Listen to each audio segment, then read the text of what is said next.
protect, and defend. Support and defend the Constitution of the United States. Against all enemies, foreign and domestic. So help me God. So help me God. Powers that be. Powers that be. Powers that be. State-sanctioned kidnapping is when a state agency unlawfully removes a child or senior from a family's care by illegally editing court hearing tapes or manipulating the court files. Victims of state-sanctioned child abductions. It's difficult to believe how easily and quickly children are removed from their parents without any show of wrongdoing. This amounts to nothing more than a state-sanctioned kidnapping. Dockets are doctored. The transcripts had been altered. Fabricated medical evidence. Tapes edited. The altering Of trial audio tapes. The audio tapes were criminally edited. Transcript tapes were edited. Judges fixing transcripts. Victims of false allegations of abuse. Evidence of police wrongdoing, of edited tapes, of manufactured evidence. The evidence is being manufactured. Father proves courts edit tapes to remove the evidence that goes against the judge's ruling. Okay. They know what they're doing. And for them to pretend that they don't know that the records are being altered, these are not stupid people. This is not just overzealous officials claiming to err on the side of caution for children's welfare. This is a systematic confiscation of children from their parents. The desire to protect children, of course, is a noble desire. However, what this has turned into is an industry. Go tell your mama, go tell your pa, they're gonna send you back to Harvard Law. The stories you've seen here may seem fantastic. In fact, they are very common and almost routine. There's no penalty for government lawyers who incite their witnesses to commit perjury.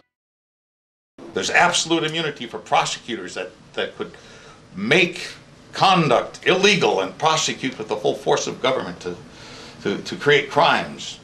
A new set of crimes. It creates civil orders without rights, without your rights because you weren't there. We often have what's called an ex parte hearing. That means one where only one side goes in and the other side doesn't get any notice, has no idea that there's a hearing going on, and doesn't even show up because they don't know it's happening. And the incestuous nature sort of how the courts and the custody evaluators and the party that's being favored by those professionals in the court system kind of collaborate together. Children, but in some cases the elderly, are effectively confiscated by court officials. Their estates are plundered. I was put on trial by federal court. I was sentenced to 6 months in jail. And I faced a relentless series of charges. Just two words: federal money. So the incentive is not to keep the child in the home. What you have now in this country is a situation where the judiciary and the bar are working together to run a criminal racketeering enterprise that is extorting money from people under color of office. The courts are a criminal enterprise to get money, federal dollars, from the federal government. The entire justice system has basically collapsed. Is this a racketeering scheme?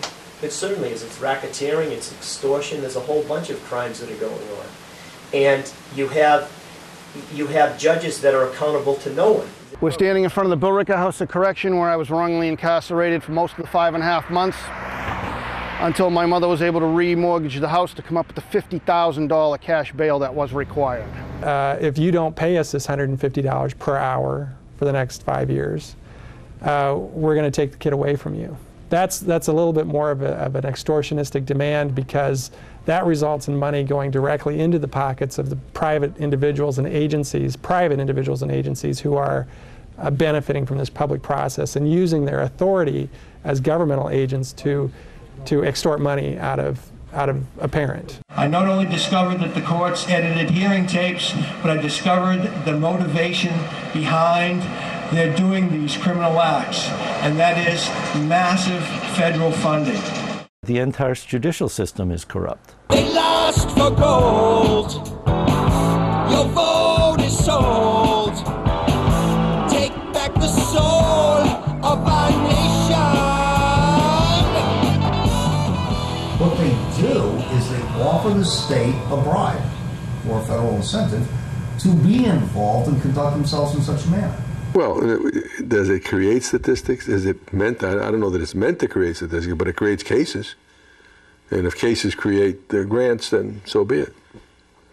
For every child who is removed from the family home, there are 25 service providers who derive their livelihood from that child's removal.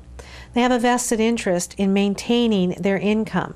They have a vested interest in maintaining their practice. Child abuse by public officials. The worst abuse I've experienced is at the hands of the government, and the worst abuse my child has experienced is at the hands of the government. That's the only abuse that's going on here. Just to get the word out to the public, I filed a lawsuit against the State Bar for racketeering. I reported case fixing, criminal activity in a court, and I have done 231 days in jail for basically reporting crimes. And the consequence was that in secret tribunals, I lost my law license. They took it away, and they would not give me a public trial of the matter. I had my license to practice law suspended without a hearing. All total, I was arrested 26 times and prosecuted. Literally thrown in jail and prosecuted. I'm attorney Eugene Rona, a Pennsylvania attorney who is in the process of being disbarred by the Supreme Court of Pennsylvania because I accuse the courts of criminal misconduct for the alteration of court proceeding. These courts operate in secrecy. They are accountable to virtually no one. They usually leave no record at all of their proceedings. I had to be silenced through serious discrediting. In other words, discredit me, this former Girl Scout in every sense of the word, by making me a criminal. They wanted to do anything to see that I didn't win cases.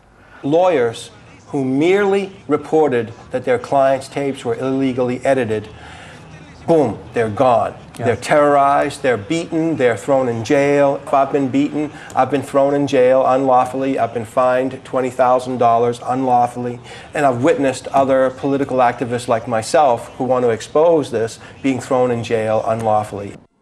And then finally, doing everything you could to psychologically destroy me so that I couldn't assist other people and extract what funds I have so that I couldn't defend myself. June Maxim, the other speakers, and I are being victimized by domestic terrorists. Domestic enemies of the Constitution who use terror tactics to destroy and suppress all who oppose them.